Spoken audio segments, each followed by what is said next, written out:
Two Guys, One Shaker Cup podcast, hosted by Joshua Shaw and Ryan Buckeye.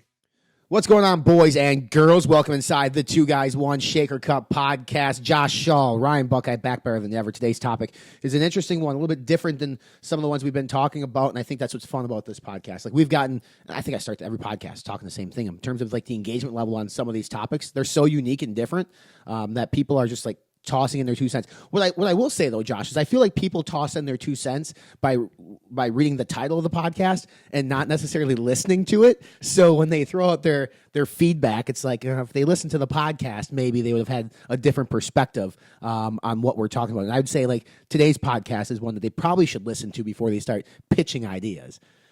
I agree. I mean, and this is something that I also kind of get with my personal channel. I tend to, I wouldn't say clickbait the titles, but I make the titles obviously interesting enough or make you think a certain way about what you think the video is going to be about. And then people start making comments, and I quickly realize they didn't watch or listen to the piece of content we created. So what I'll say is that we sometimes intentionally throw those curveballs in there to see if people are or aren't paying attention to the actual episode.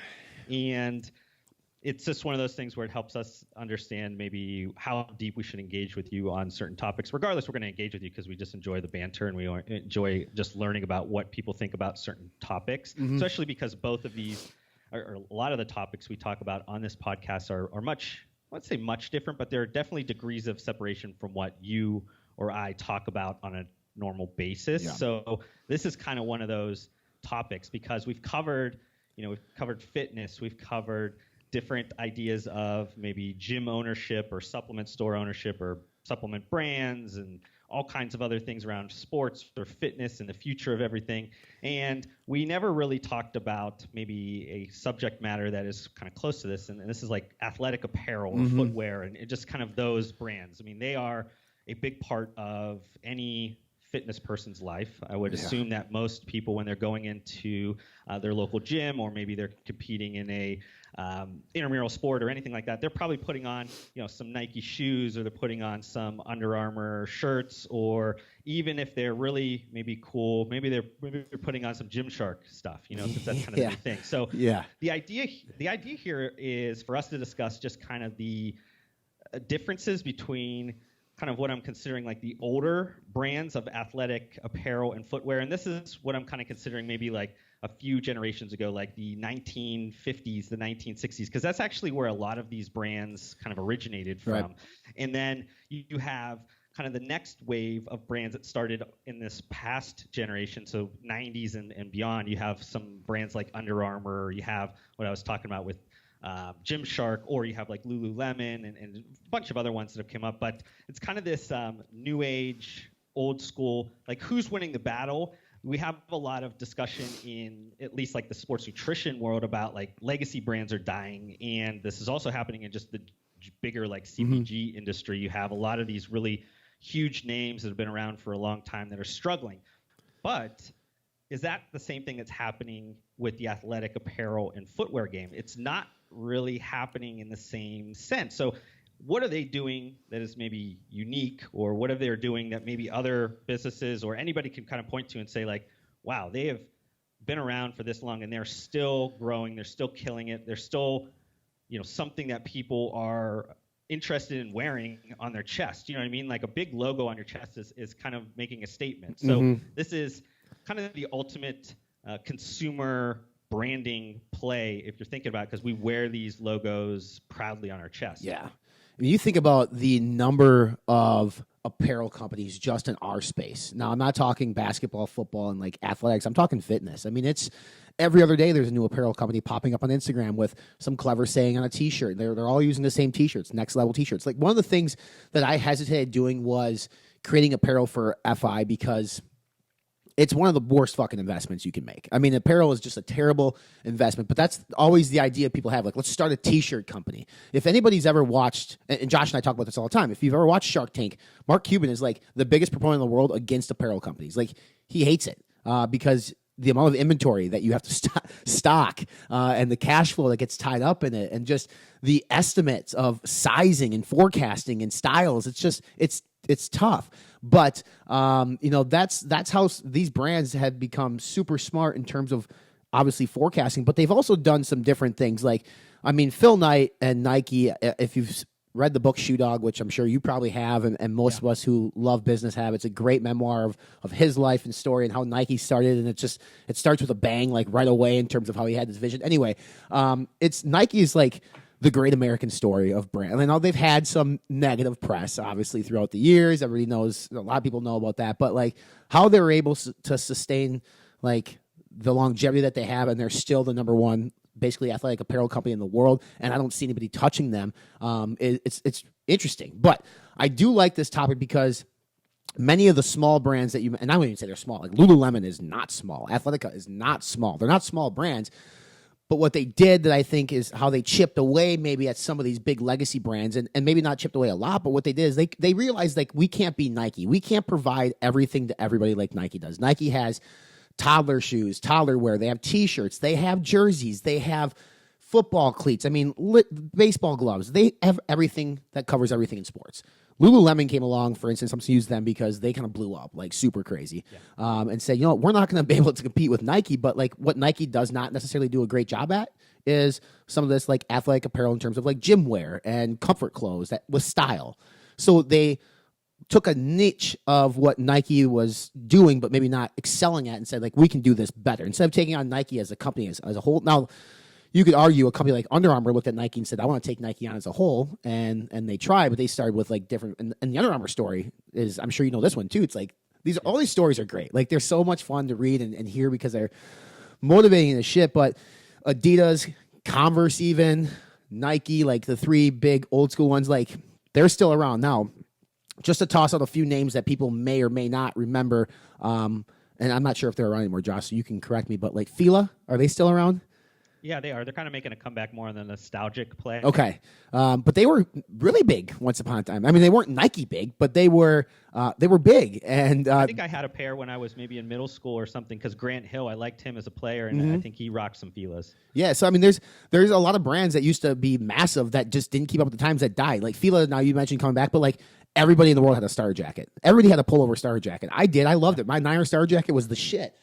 I don't even know if Star's in business anymore. I'm sure they've gotten acquired, and I think they're sold at Walmart at this point. So like they've totally lost that like premium appeal that we had when we were kids. Yeah, I mean this is a fascinating topic because it's just like the generalized business. How do you keep up with the times and stay ahead of the curve?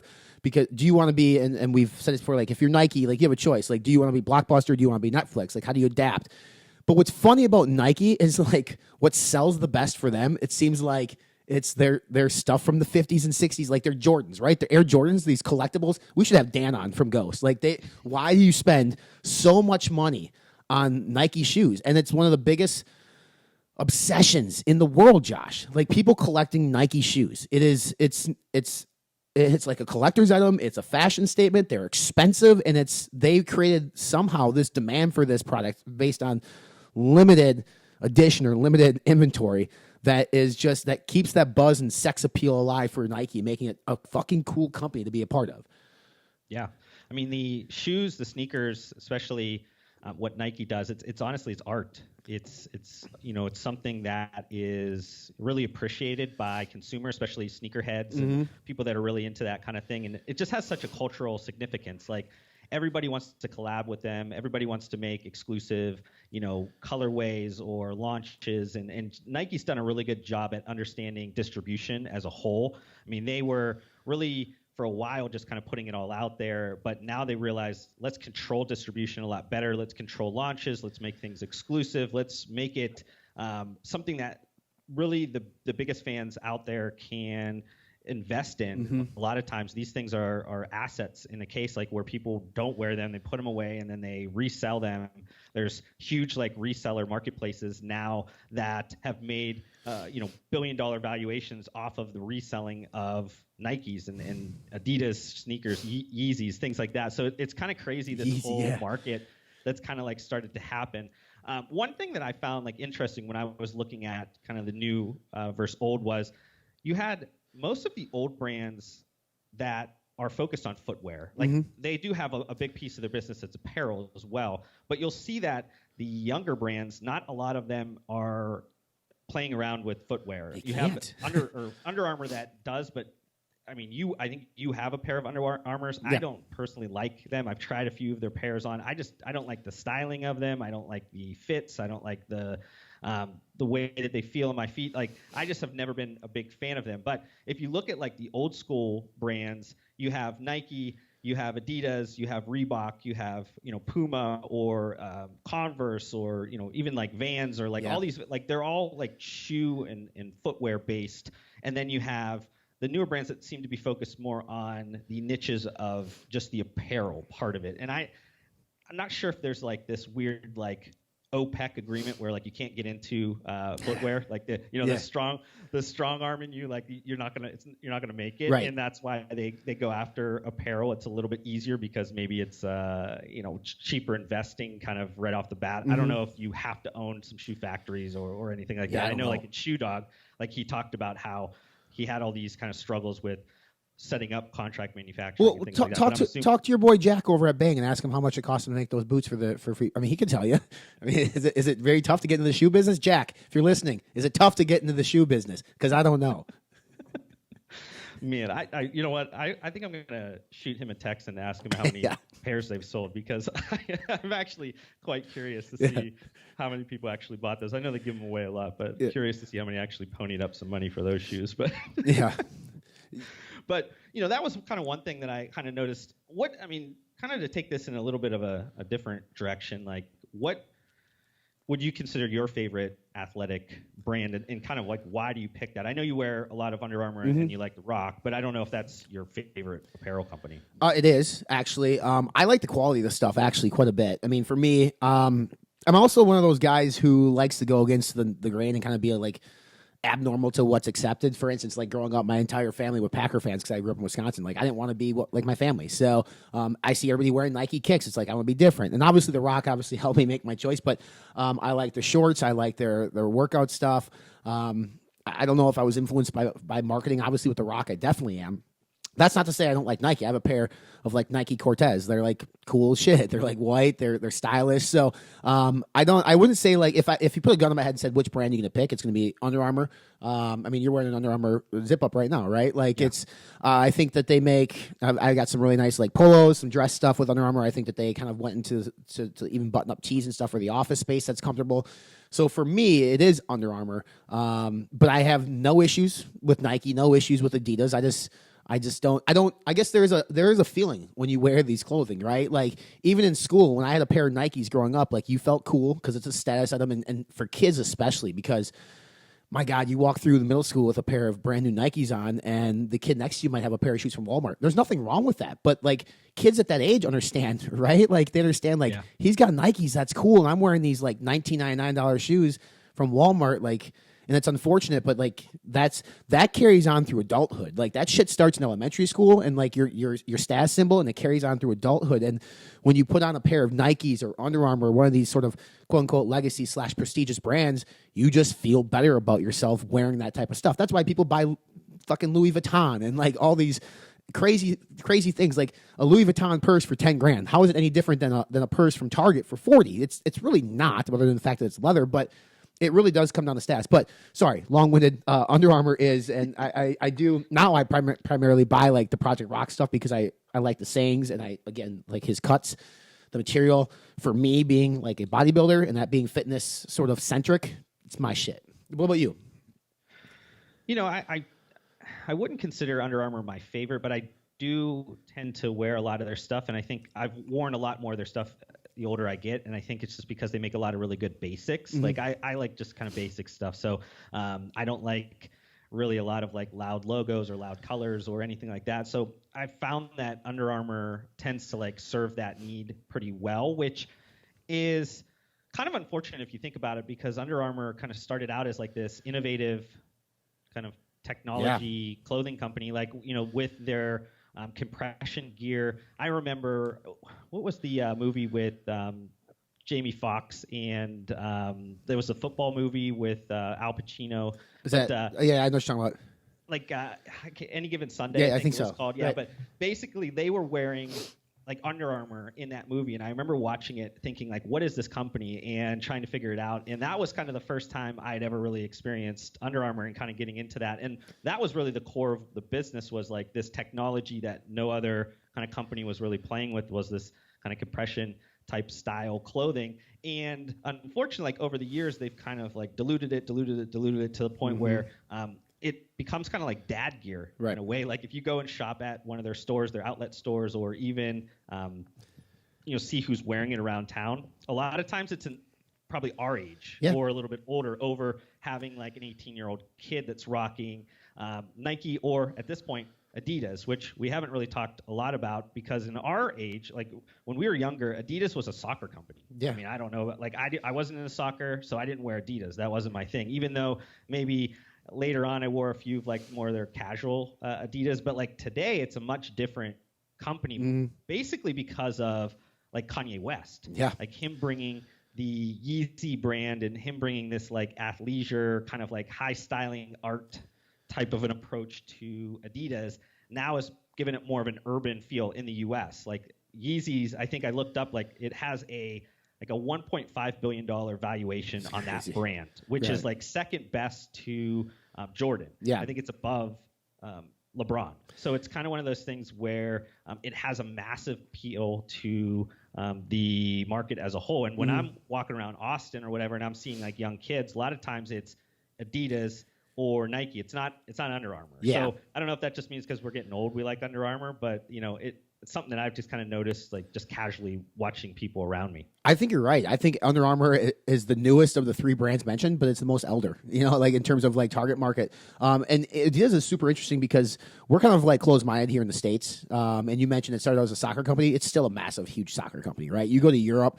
and it's Adidas everywhere. Everywhere you look, people are wearing Adidas. They're wearing like their soccer jerseys. They're wearing Adidas logos on their shirt, like because they sponsor all the major club teams over there, which is football. Their version of football is the most popular sport in the world. So it's they obviously have a good niche in terms of like, but everybody really does. Like Nike kind of started out as like, we're a basketball apparel footwear company, right? We got Michael Jordan, the best basketball player ever, and then LeBron James, also the best basketball player ever. Kobe Bryant. Like we've talked about celebrity endorsements on this podcast several times, and being in a footwear or apparel company like Nike and Adidas and stuff, like they really rely on some of these contracts. And I would say like, between all of them, like Nike's reaped the most reward with the Jordan partnership. And I think you might be able to correct me. I think like LeBron's deal with Nike is evaluated at like $1 billion. I mean, for whatever it was, he signed, I don't know if he signed it like 5 years ago.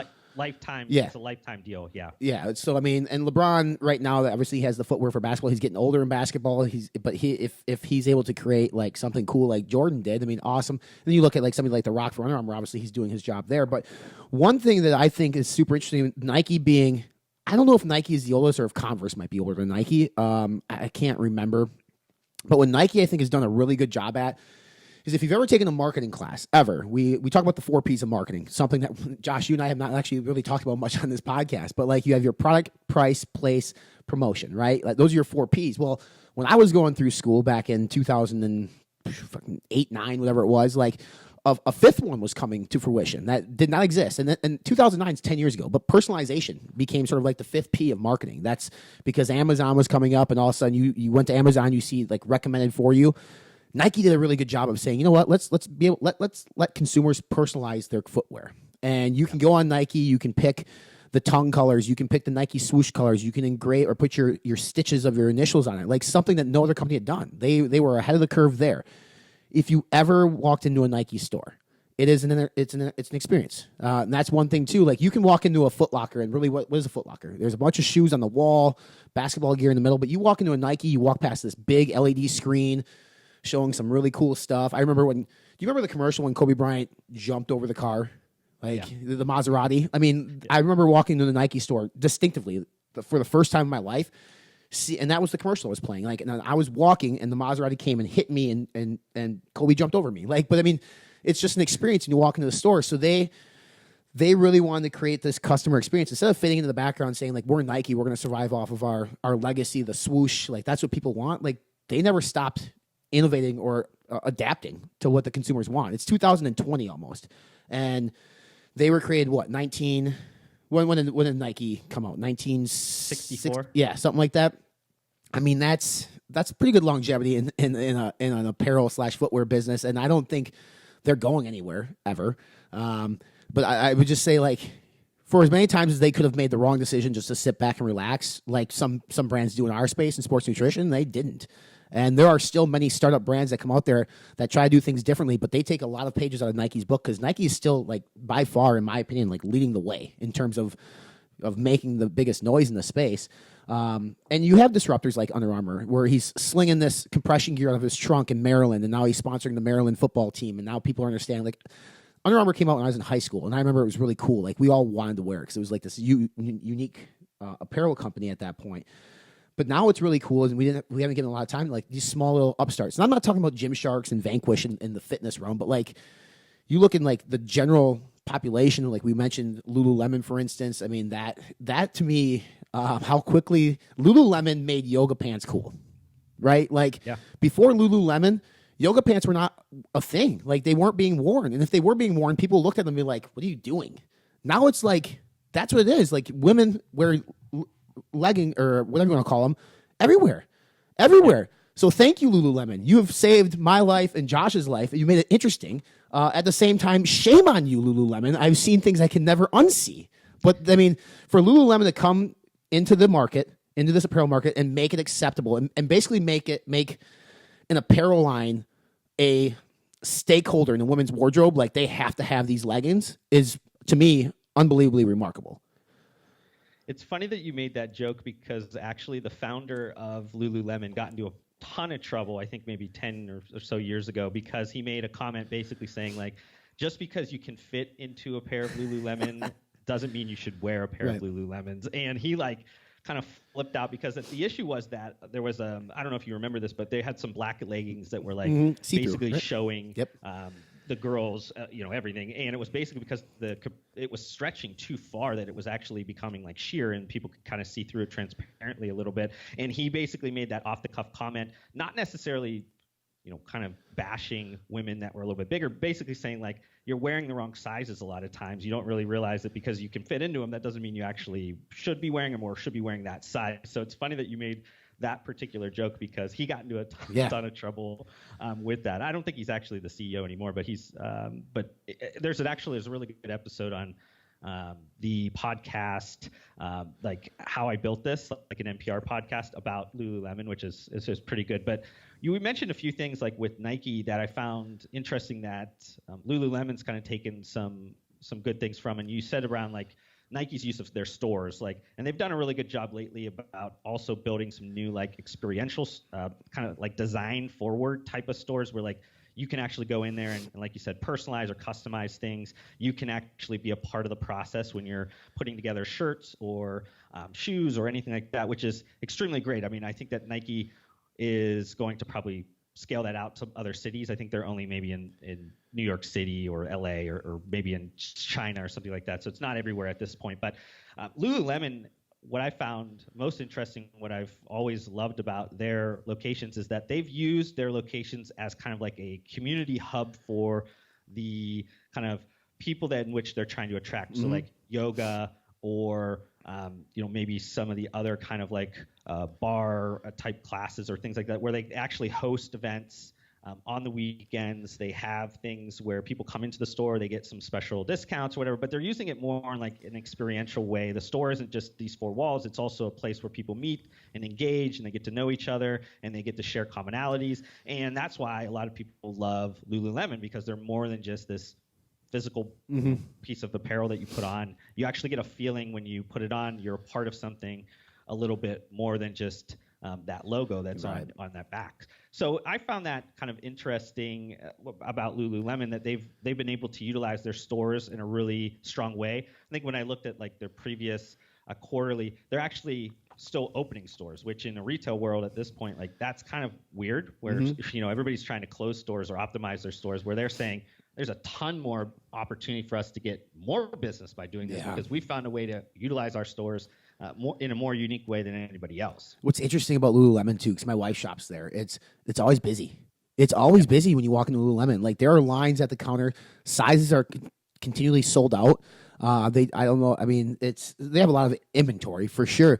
But I mean, my personal take on Lululemon is I don't think it's that good of quality. Like I don't think it's great quality, but I think that they have done, and maybe I'm wrong. I mean, but like just from feeling some of the stuff for men's, I'm like, I would not pay $120 for this. To me, it doesn't make sense. But they have done a really good job of branding themselves, and they also do like a no hassle, no questions asked, like free returns, exchanges, like you mentioned before. That whole thing with the leggings being see through, like. Under Armour after that whole thing, or Lululemon after that whole thing said, like, bring it back. We'll exchange it for free. Or if you get like a snag in these things, we'll exchange it for free. So they do a really good job of customer service and branding. And you mentioned too, like on weekends, Sunday mornings before they open their stores at 10 a.m. at 8 o'clock, what they'll do is they'll everything's on wheels. They'll move them to the side and they actually have yoga classes in there for the community to come. And what's going to happen when you do a yoga class at Lululemon? You're going to walk out buying something. You're going to leave when that store opens. You're going to buy something, whether it's a new yoga mat, headband, whatever. For me, like I own two things from Lululemon. They're both headbands, just for sweat purposes. But like I don't fit well in their clothing because I'm a fucking beast, Josh. Of course, they don't fit me. But I can see the appeal, especially for women. But what's interesting is like we talk a lot about Lululemon being women centric, and they are. There are a lot of men that shop at Lululemon, and more so now than I've ever seen. And I think it's because they themselves have expanded their apparel footprint. Right when they started, they were leggings, sports bras, primarily women apparel. But now they have like khaki pants and button-down shirts and all these things for men in the office. Again, I don't fit in them, but they're nice. I can see like for us and millennials, we don't like wearing the traditional JCPenney dress pants or whatever people buy their Men's Warehouse dress pants. Like if we can wear Under Armour or a Lululemon, some brand name that we're familiar with and they're comfortable, we're going to wear those over traditional dress pants. So they recognize that, and Under Armour has too, and started creating apparel for the office goer. And more people are wearing it, and it's cool. It's refreshing to see these brands be able to come up and survive and take on the behemoths. But again, there's enough money to go around that they're not necessarily like killing Nike's earnings. But it's cool to see them sort of survive and thrive, especially in a retail market that is struggling. And Lululemon's out there, like you mentioned, opening new stores. That is unheard of. Yeah, the athleisure movement that you're kind of talking about is kind of an extension of a lot of what consumers are trying to accomplish today, and that's around like getting some functionality around every aspect of their lives, and clothing is one of them. If they are going to go and, like you said, go to JCPenney and buy a basic cotton pair of pants that doesn't provide them any benefit outside of the intent in which you're using it, if you're going to church or going to a wedding and that's it, like what happens when all of a sudden you have a packed day and you had to go to a meeting, but then you also might have to go to the golf course or might have to go somewhere where like you definitely don't want to go and golf in something that maybe doesn't have some stretch in it or breathability or whatever. So then they've been able to mash these things together, saying we're going to take some elements from what you utilize and want in your workout gear, but also kind of put it in a more casual, conventional cuts and different ideas where then you could wear this at the office, you could wear this whatever. And for somebody like you or I or anybody that's kind of listening to this that spends time in the gym, having some breathability and stretch and stuff in your clothes a lot of times helps, because we might not want to buy 3 sizes up in a t-shirt because our shoulders fit into that, but it's going to look like it's a big bulky thing on the bottom. Like if there's a little bit of stretch and things in there, it might look like we're wearing a medium and a little bit tighter and whatever, but you worked hard for that anyway, so it's okay to kind of fit yourself into that type of a shirt, and it's going to work better for like your kind of tightened V type of physique. So it's one of those things where it's a lot of these trends are starting to work out pretty well in the market, and you're finding these companies that are kind of moving into fragments and niches, like Under Armour is trying to find, that way with men's and women's kind of apparel, athleisure type stuff. You have Lululemon that's obviously focused a ton on that, and they're kind of competing against not that, I guess, conventional products. That's it. They're not really competing against a Nike or even an Adidas. They're more geared towards like streetwear type of things. They're not really geared towards like this athleisure type of a thing, even though I think they have a ton of stuff that maybe would be considered athleisure if we're looking at this from like an analyst perspective. But like I always kind of think about that kind of stuff more in like a streetwear type of a look to it. But it's because they probably don't want to compete directly against a Nike or against a Adidas that also owns Reebok, where you have these, those companies are far and away like massive comparable to the other ones. I think Nike's somewhere around 39 or 40 billion dollar company. You have Adidas, which is somewhere around like a 25 or so billion dollar company. And then if we're talking about like Under Armour, we're talking about Lululemon, they're like about a 5 billion. So like a very small bit comparable to these bigger ones. And you don't want to really kind of take on this David versus Goliath type of a situation in all cases. I mean, in certain ones, you're going to pick pockets that you feel like you can do some damage in, but you definitely don't want to go after them in all the things because they're just going to stretch you out so thin that you're just not going to be able to compete. To kind of like transition this at the end, we haven't really talked about like these smaller fitness brands that, at least for me, working out in a downtown Gold's Gym in a very hipster city of Austin, Texas, like you see these people wearing these clothing brands. And one that I see a ton is Gymshark. And I also see like Alphalete as well, but I think that's also because of like locality, Austin and where they're at in Houston. Maybe there's the connection that's a little bit closer, but definitely I see a ton of people wearing Gymshark. Do you see the same thing where you're at, or is this something that's maybe just yes and no? Primarily with women who compete up by me. Your traditional gym goer that goes maybe to an LA Fitness, no, but like my gym that I go to, a lot of competitors are there. They are wearing a lot of Gymshark, and I think to me it makes complete sense because they leverage Instagram to. If you think about the fitness community, like we live on IG, like we do everything for the gram, right? Like we go to the gym, we take a picture to prove they were at the gym. We're taking, I mean, listen, I'm speaking about myself, taking selfies. Like this is what we do in fitness. Like everything is this is a visual business. And Gymshark, I'm not sure who owns it. Is Steve Cook like an investor in it or something? I don't think at all. I mean, like that's actually we talked about stories. That's actually a pretty interesting story. So Ben Francis is the guy that started. He started when he was 19 years old. So he was early into this kind of thing, and it actually I think it was only started in like 2012. So this is a 7-year-old brand. He's only still in his mid 20s at this point, but it started in the UK. But it has grown like massively, you said, because of Instagram, just because it's had this like cool culture, cool effect that's just kind of like brought it through with Instagram, where it's kind of like a follower mentality on Instagram. Like if you see your favorite influencers, Steve Cook or a bikini girl or whatever wearing their tights or wearing their shorts or shirts or whatever, then you go and try it. And then they've been able to back it up with some pretty good clothing design and quality that people were like, okay, well, it was great. Steve Cook made me buy this pair of shorts, and shorts are actually pretty nice. I'm going to buy some more. So they've been able to like get people into the funnel, but also be able to keep them in there because they've provided them both like a brand that people are interested in and also just quality of product that they're around. Now, we're talking about this brand. It's obviously much smaller than the other ones we've talked about. I think I looked up and tried to. They're obviously a private company, so I can't really understand. But I looked up some different articles on what size they are, and it said they were about like $165 million in 2018, and I think they've been doubling sales year over year. So like maybe they're going to be $300 or $400 million this year, which is a really big accomplishment by a 19-year-old kid starting this in 2012. It's not like this is a seasoned entrepreneur. This was just a hungry young kid that saw some trends and took advantage of it. Yeah, it's impressive. I'm not a big Gymshark fan personally, but I mean, I as a business, like I'm a fan of the story and like a fan of the growth. Like what they do, and they do a really good job at with the Instagram is like this. People are gonna take this the wrong way. I'm gonna get fucking killed for this, but I'm gonna say it anyway. Like they make you look better than what you actually do. I mean, like their leggings will make a flabby like ass real life filter. It'll look, it's a real life filter. It'll make a flabby ass look tight, and it sounds bad. It does, but that's how it is. Like right, if you don't necessarily have the best peach bottom in the world, you throw on a pair of Gymsharks, and guess what? That picture looks 100 times better than it did prior to putting them on. And I'm not faulting them for that because everybody wants to look and feel sexy in what they wear. So good for them. Good for them to be able to sell a pair of leggings to somebody who might not be where they want to be.